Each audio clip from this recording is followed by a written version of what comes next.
Hi hello welcome to our channel. నేను మిసిరి. ఈరోజు మనం చెప్పుకోబోయే కథ ప్రియనేస్తం పార్ట్ 5. కథలోకి వెళ్ళే ముందు లైక్ చేయడం మర్చిపోకండి ఫ్రెండ్స్. ఉదయాన్నే మెలకువ వచ్చేసరికి బెడ్ మీద ఉంది ప్రవర్తిక. ఆలోచిస్తూ లేచి కూర్చుని చేతులు రబ్ చేసుకుని కళ్ళకి అడ్డు పెట్టుకుంది. ఎదురుగా చైర్ కనిపించింది. నేను రాత్రి ఆ చైర్లో కదా పడుకుంది, బెడ్ మీదకి ఎలా వచ్చాను అనుకొని ఎంతగా ఆలోచించినా గుర్తు రాలేదు ఆమెకి. అర్జున్ కోసం చుట్టూ చూసింది. అతని జాడలేదు. ఆ రూమ్ సరిగ్గా చూసింది. నీట్గా ఉంది. ఒకచోట గిటార్ బ్యాగ్ కనబడింది. అబ్బో, ఈయన గారికి గిటార్ ప్లే చేయడం కూడా వచ్చా అనుకుంది ప్రవర్తిక. అర్జున్ స్నానం చేసి బాత్రూమ్ నుంచి వచ్చేశాడు. బెడ్ దిగి నిలబడింది ప్రవర్తిక. ఆమెను పట్టించుకున్నట్టు మిర్రర్లో చూసుకుని అతను తలదూకుంటున్నాడు. తలుపు కొట్టే శబ్దం. అర్జున్ నుంచి చూపు తిప్పుకొని డోర్ వైపు నడిచింది ప్రవర్తిక. హే స్టాప్ అన్నాడు అర్జున్. అయోమయంగా వెనక్కి తిరిగి అతని వైపు చూసింది ప్రవర్తిక. ఇలాగే వెళ్ళిపోతావా అని అడిగాడు సీరియస్గా అర్జున్. ఏమైందండి? అతని సీరియస్నెస్కి భయపడింది ప్రవర్తిక. వాళ్ళకే డౌట్ రాకూడదు, సరిగ్గా మేనేజ్ చేయి అన్నాడు అదే సీరియస్నెస్ వాయిస్తో. తల ఊపింది, ముందుకు కదిలింది. హో గాడ్, అర్థం కావట్లేదా నీకు అని అడిగాడు అసహనంగా. బిక్కుబిక్కుమంటూ అతని వైపుకు తిరిగింది ప్రవర్తిక. వెయిట్ అని ఆమెను సమీపించాడు. కంగారు మొత్తం కళ్ళలో నింపుకొని మరీ చూసింది అతన్ని. ఆమె ముఖానికి దగ్గరగా తెస్తున్న అతని చేతిని చూసి గట్టిగా కళ్ళు మూసుకుంది. ప్రవర్తిక పాపిట్లో ఉన్న సింధూరం ఆమె నుదుటిన మొత్తం స్ప్రెడ్ చేశాడు. బొట్టిపిల్ల పక్కగా జరిపాడు అర్జున్. అతని స్పర్శకి ఆమె శరీరం వణికింది. ఆమె తలలో పూలు నలిపివేశాడు. నగలు తీసేయి, తర్వాత వేసుకో, కాస్త చీర నలిపై అన్నాడు అర్జున్. అప్పుడు కళ్ళు తెరిచింది. వెంటనే బాల్కనీలోకి వెళ్ళిపోయాడు అర్జున్. అలా చెప్పడం అతనికి ఏదోలా ఉంది. చీర ప్లీట్స్కి పెట్టిన పిన్ తీసేసి మామూలుగా సెట్ చేసుకుని సిగ్గుపడుతూ, కాదు సిగ్గు నటిస్తూ తలుపు తెరిచింది ప్రవర్తిక. ఎదురుగా సీతమ్మ ఉంది. ప్రవర్తికను అలా చూసి సంతోషంగా నవ్వుకొని, టిఫిన్ తయారైంది, అర్జున్ బాబు మీరు రండమ్మా అని అంది సీతమ్మ. అలాగేనమ్మా అని డోర్ క్లోజ్ చేసి గట్టిగా ఊపిరి పీల్చుకుంది ప్రవర్తిక. తన పరిస్థితికి తనకే జాలి వేసింది. తలుపుకి తల ఆనించి కళ్ళు మూసుకుంది. కన్నీరు బయటికి రానివ్వకుండా ఎంతో కష్టంగా. ఫోన్ కోసం రూమ్లోకి వచ్చిన అర్జున్ ప్రవర్తికను అలా చూసి తప్పు చేస్తున్నానా అనే భావన కలిగింది అతనిలో. గొంతు సవరించుకున్నాడు అర్జున్. ఉలిక్కిపడి కళ్ళు తెరిచింది ప్రవర్తిక. తలుపు తెరిచి వెళ్ళబోతున్న ఆమెను చూసి ఎక్కడికి అని అడిగాడు అర్జున్. ఇక్కడ నా బట్టలేమి లేవు అని అంది ప్రవర్తిక. అక్కర్లేదు, సీతమ్మ ముందుగానే బట్టలు పెట్టించింది. ఇవాళ నుంచి నువ్వు ఈ రూమ్లోనే ఉండాలి, ఎవరికి అనుమానం రాకుండా చూడాలి, జాగ్రత్త. అతడి హెచ్చరికకి విరక్తిగా నవ్వుకుంది ప్రవర్తిక. ప్రవర్తిక ఫ్రెష్ అయ్యి వచ్చేసరికి అర్జున్ రూమ్లో లేడు. బాల్కనీ డోర్ ఓపెన్ చేసి ఉండడం కనిపించింది ప్రవర్తికకి. అటువైపుగా వెళ్ళింది. చుట్టూ పెద్ద పెద్ద అపార్ట్మెంట్స్ ఉన్నాయి. ఇవి మొదటిసారి తను చూడడం. ఎప్పుడు ఊరు దాటి బయటికి రాలేదు. అమ్మా నాన్న బాగా గుర్తుకొచ్చారు ప్రవర్తికకి. ఇప్పుడు పక్కన ఎవరూ లేరు. ఏడుపు వచ్చేసింది ఆమెకి. అర్జున్ మీద బాగా కోపం వస్తుంది. కానీ ఏం చేయగలదు అతన్ని? తనంటే ఇష్టం ఉంది అంటున్నాడు. అలాంటప్పుడు బలవంతంగా పెళ్ళి ఎందుకు చేసుకున్నాడు? టైం లేదు, నాన్న ఒప్పుకోలేదని చెప్పాడు. ఒకవేళ నేనంటే నిజంగా ఇష్టం ఉంటే తనతో ఇలా ప్రవర్తించేవాడా? అతని చూపుల్లో కానీ మాటల్లో కానీ ప్రేమ ఒక్కసారి కూడా కనిపించలేదు తనకి. అతన్ని చూస్తూనే గంభీరంగా ఉన్నాడు. అతని మనసులో ఏదో ఉంది. అదేమిటో తనకు అర్థం కావట్లేదు. నిజంగా తను అంటే అంత ఇష్టం ఉందా? ఉండబట్టే కదా పెళ్లి నుంచి తీసుకొచ్చి మరి పెళ్లి చేసుకున్నాడు. తనకి ఇష్టం లేకుండా తన్ని ముట్టుకోలేదు కూడా. ఇక్కడ తన క్యారెక్టర్ తెలిసిపోతుంది. మరి ఎందుకు ఇలా చేస్తున్నాడు? అసలు ఎలాంటి వాడైనా తన మనసులో లేడు. అతను తన పట్ల చేసిన దానికి అతను ఎప్పటికీ అంగీకరించడం జరగదు. ఎంత ఇష్టపడిన అమ్మాయినా ఇలా బలవంతంగా తీసుకురావడం ముమ్మాటికి తప్పే. పంజరంలో చిలకలా బంధించాడు. ఏం చెప్తే అది చేయమంటాడు. అసలు ఏముంది అతని మనసులో? త్వరలో నాన్న దగ్గరికి పంపిస్తాను అంటాడు, అది చాలు కదా అనుకుంది ప్రవర్తిక. సూర్యకిరణాలు తన మోముని ముద్దాడుతూ ఉంటే కళ్ళు మూసుకుని వాటిని ఆస్వాదిస్తూ చలికి చేతులు రబ్ చేసుకుంది. బాధ నిండిన అర్జున్ కళ్ళు కనిపిస్తుంటే చప్పున కళ్ళు తెరిచింది ప్రవర్తిక. అర్జున్ దేనికో బాధపడుతున్నాడు, కానీ అదేమిటో తెలియట్లేదు తనకి. అయినా అతను బాధపడుతుంటే తనకెందుకు? అతను తనకి శత్రువు అంతే. కొంత సమయానికి హాల్లోకి వెళ్ళింది ప్రవర్తిక. వచ్చావా అమ్మ, దేవుని ముందు దీపం పెట్టు అని చెప్పింది సీతమ్మ. అలాగే అన్నట్టు తల ఊపి దేవుని గదిలోకి వెళ్ళి దీపం పెట్టి కళ్ళు మూసుకుంది. స్వామి, త్వరగా మా నాన్న దగ్గరికి వెళ్ళేలా చేవా అని దండం పెట్టుకుంది ప్రవర్తిక. అంతకుముందు సీతమ్మ చేసి పెట్టిన ప్రసాదం అక్కడే ఉంది. అందరికీ నువ్వే పెడు తల్లి అని సీతమ్మ అంది. అలాగే నన్నట్టు తల ఊపి ప్రసాదం ప్లేట్ పట్టుకుని హాల్లోకి వెళ్ళింది ప్రవర్తిక.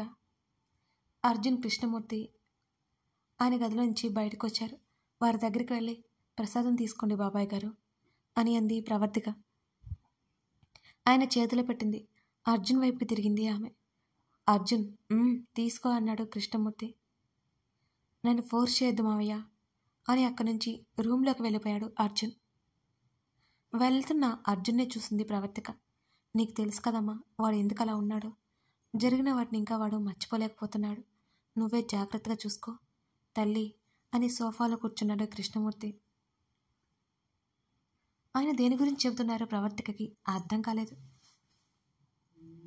ఏమిటో అడిగి తెలుసుకుందామంటే అర్జున్ చెప్పలేదు, అసలు చెప్పడు అని ఆమెకు అనుమానం వస్తుంది.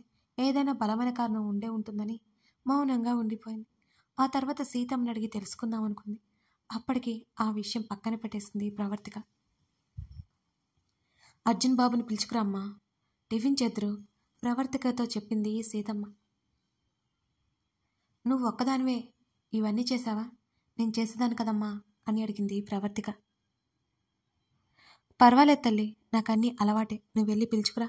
అర్జున్ బాబు బాధ నువ్వే పోగొట్టగలవు అని చెప్పేసి వంటగదిలోకి వెళ్ళిపోయింది సీతమ్మ. ఏదో ఉంది అనేది నిజమే అనుకుంది ప్రవర్తిక. అర్జున్ గదిలోకి వెళ్ళాలంటేనే భయంగా ఉంది తనకి, కానీ వెళ్ళక తప్పదు. ప్రవర్తిక గదిలోకి వెళ్ళేసరికి ఆ గది నిండా ఫ్లవర్ వాజ్ ముక్కలు ముక్కలుగా పడి ఉన్నాయి. తల పట్టుకుని కూర్చుని ఉన్నాడు అర్జున్. ఏమైందో అర్థం కాలేదు ప్రవర్తికకి. ఒక్క అడుగు వేసుకుంటూ అర్జున్ దగ్గరికి వెళ్ళింది ఆమె. అతని చేతిలో తెగిపోయిన చైన్ కనిపించింది ఆమెకి. ఆ చైన్ తెగిపోవడం వల్ల అతను కోపంగా ఉన్నాడని ఆమె అర్థం చేసుకుంది. ఏవండి అని పిలిచింది చాలా నెమ్మదిగా. తలెత్తి చూశాడు. అతని కళ్ళు ఎర్రని జీరలు నింపుకొని ఉన్నాయి. భయంతో అడుగు వెనక్కి వేసింది. వెంటనే బెడ్ మీద నుంచి లేచి బాల్కనీలోకి వెళ్ళిపోయాడు అర్జున్. కింద పడిన చైన్ని చేతిలోకి తీసుకుంది ప్రవర్తిక. చేతిలో ఉన్న చైన్ కనపడకపోయేసరికి వెనక్కి వచ్చాడు అర్జున్. ప్రవర్తిక చేతిలో ఉన్న చైన్ చూడగానే ఆవేశం తారాస్థాయికి చేరింది అతనిలో.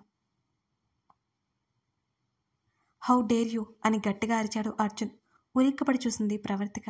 ఆమె చేతిలో ఉన్న చైన్ని లాక్కున్నాడు అర్జున్. నీకు ఎంత ధైర్యం ఉంటే దీన్ని ముట్టుకుంటావు అని కోపంతో ప్రవర్తిక చేతిని గట్టిగా పట్టుకున్నాడు అర్జున్. అతని అరుపుకి భయంతో బిక్కచిచ్చిపోయి ఉన్న ప్రవర్తిక అతని చేతి పట్టుకి నొప్పితో ఏడ్చేసింది. షడప్, ఇంకోసారి ఏడిస్తే అసలు సహించను, ముందు ఏడు పాపు సీరియస్గా చెప్పాడు అర్జున్.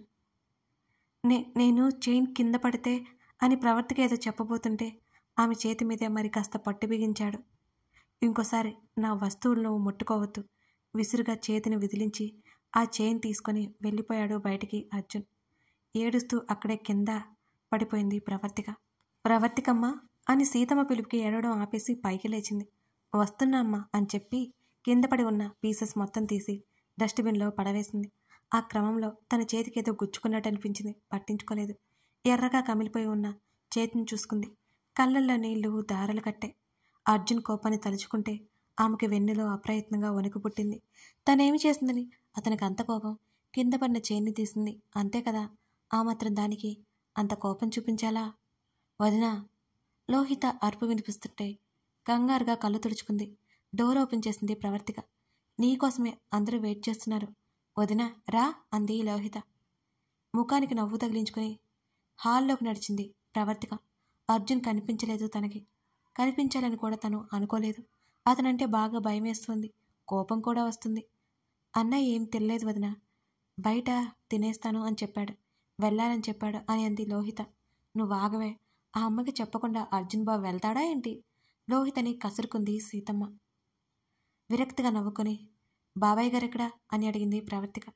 అయ్యగారు తినేసి వెళ్ళిపోయారమ్మా అని చెప్పింది సీతమ్మ. నువ్వు తింతల్లి. లోహి నువ్వురా. నేను ఆల్రెడీ మేసి వచ్చాను వదిన. కాలేజ్కి వెళ్తున్నాను బాయ్ అని ప్రవర్తికని హగ్ చేసుకుని లోహిత అక్కడి నుంచి వెళ్ళిపోయింది.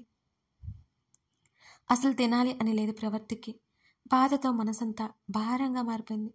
తన పరిస్థితి ఇలా అవుతుందని ఎప్పుడూ అనుకోలేదు ఆమె. సడన్గా అమ్మా చెప్పు తల్లి అంది. ఫోన్ ఉందా అని అడిగింది. నా దగ్గర లేదు తల్లి, పెద్దయ్య గారికి ఉంది అంది సీతమ్మ. మౌనంగా ఉండిపోయింది ప్రవర్తిక. స్పూన్ తోటి టిఫిన్ తింటోంది కాబట్టి చేతి నొప్పి తెలియలేదు తనకి. ఆ తర్వాత రూమ్లోకి వెళ్ళిపోయింది ప్రవర్తిక. సీతమ్మ ఇంటికి వెళ్ళిపోయింది. అక్కడి నుంచి ఎలాగైనా ఇంటికి ఫోన్ చేయాలి. అర్జున్ తన వాళ్ళ పేరు ఎత్తితేనే కోపంగా ఉన్నాడు. సీతమ్మ దగ్గర కూడా ఫోన్ లేదు. మిగిలింది కృష్ణమూర్తి గారు ఒక్కరే. కాఫీ కలుపుకొని స్వయంగా తనే కృష్ణమూర్తి గారికి తీసుకెళ్ళింది ప్రవర్తిక. రారా తల్లి అని చేతిలో ఉన్న ఫైల్ పక్కన పెట్టి పిలిచాడు కృష్ణమూర్తి. కాఫీ తీసుకోండి బాబాయ్. కాఫీ కప్ చేతికి అందించింది. కూర్చో తల్లి అని అన్నాడు. అక్కడే ఉన్న చైర్లో కూర్చుంది ప్రవర్తిక. అడగడం మర్చిపోయాను, మీ ప్రేమ కథ ఏంటి? అర్జున్ మళ్ళీ ప్రేమని జీవితంలోకి ఆహ్వానిస్తాడని అసలు అనుకోలేదు నేను. నువ్వు మార్చేశావు. లేకపోతే అంత త్వరగా ఒక అమ్మాయిని ప్రేమించి పెళ్లి చేసుకుంటాడని ఎప్పుడూ అనుకోలేదు అని అన్నాడు కృష్ణమూర్తి. చిన్నగా నవ్వి ఊరుకుంది ప్రవర్తిక. కృష్ణమూర్తి గారికి ఏం మాట్లాడుతున్నారో ఆమెకి అర్థం కాలేదు. మరి మౌనంగా వింటోంది. తల్లి, వాడికి చిన్నప్పటి నుంచి ఏ ప్రేమ లభించలేదు. పూర్తిగా ఎవరి ప్రేమని అనుభవించలేదు వాడు. చిన్నప్పుడే తల్లిని దూరం చేసుకున్నాడు. తర్వాత ఒక్కొక్కటిగా వాడి నుంచి దూరమయ్యాయి. నువ్వే అన్నీ అయి వాడిని చూసుకోవాలి సరేనా అని అన్నాడు కృష్ణమూర్తి. నేను చూసుకుంటాను అని అప్రయత్నంగా అనేసింది ప్రవర్తిక. ఆమె అలా అనడం అతనికి ఆశ్చర్యంగా ఉంది.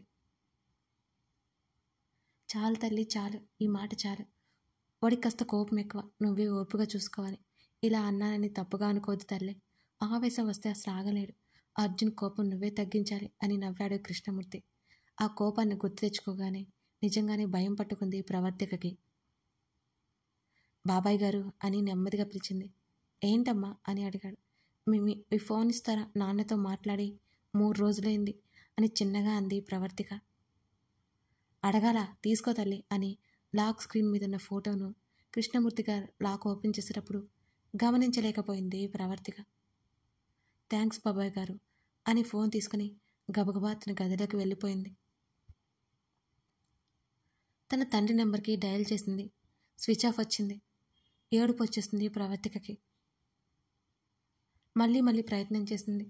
ఎంతకి స్విచ్ ఆఫ్ వస్తుంది. తన మీద అందరూ కోపంగా ఉంటారేమో అన్న ఆలోచన రాగానే ఆమె వెక్కి ఏడ్చింది. కళ్ళు తుడుచుకొని ఫోన్ తీసుకెళ్లి కృష్ణమూర్తికి ఇవ్వాలని ఆ గది తలుపు తీగానే ఎదురుగా అర్జున్ కనిపించాడు. ఆమెకి పై ప్రాణాలు ప్రాయనే పోయినట్టు అనిపించాయి. శరీరం సన్నగా వణికింది. అతని కోపాన్ని తలుచుకొని ఫోన్ వెనక్గా పెట్టుకుని అతనికి దారిచ్చింది. ఆమెను కనీసం చూడకుండా అతను లోపలికి వెళ్ళిపోయాడు. ఊపిరి పీల్చుకుంది. చకచకా కృష్ణమూర్తి దగ్గరికి వెళ్ళి ఫోన్ తిరిగి ఇచ్చేసింది. అర్జున్ గదిలోకి వెళ్ళాలంటేనే ఆమెకి భయం వేస్తుంది.